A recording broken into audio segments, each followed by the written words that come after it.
ta khai budi chung khau na nu le ba akal takla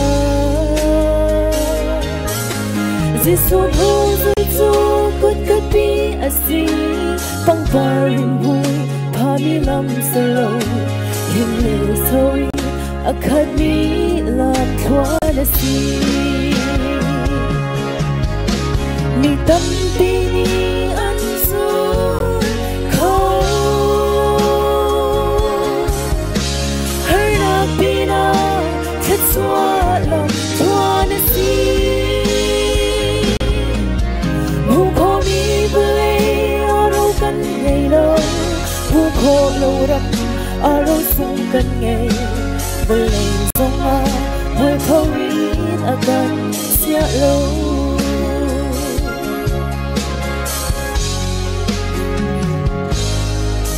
mi thiang pui song mi te hin a chim an kan do i an kan rial zung zai sim han se lo kan ke thai ba lo di kan mi chu kun hom ho na kwon kan si va lei a hi hom tin thor kan si chu chu kut ka bi lam zu nun chu a si mi tâm ti ni an zu kho har na pia chet swa lam thwa na si mu kho mi ble aro kan ngei lo mu kho lo ram aro sung kan ngei ble song a moi thau in akan sia lo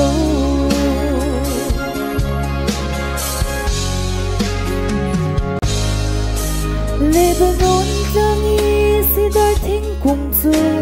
ti chia la ka fete in ati bathian biagi do sak na cha na si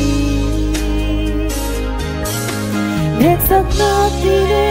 tu phoi na ti chia chang ko han se kan bathian cha ti kyang sin la sa cha si ko si mi tâm ti ni an su kho har na pina chet swa lam thwa na si mu kho mi ble aro kan ngei lo mu kho lo ram aro sung kan ngei ble zong a moi kho ni akan sia lo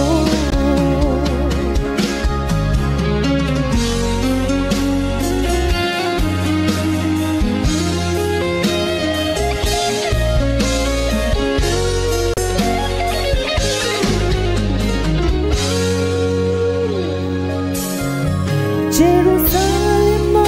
Jisu chit mi la phần đầu te chu le thei ko man se kho ti sunga lung lom na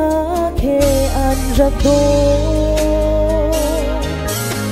Jisu chit mi nun su har ko man se ban Jerusalem kan thun ti ta mi thiang ha ni pang pa chi he an kan ha mi tâm ti ni an su kho har na pina chet swa lam thwa na si mu kho mi ble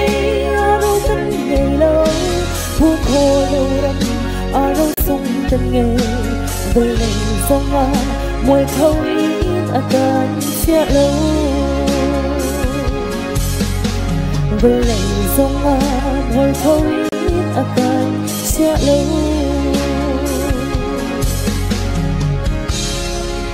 Pasal-pasal kita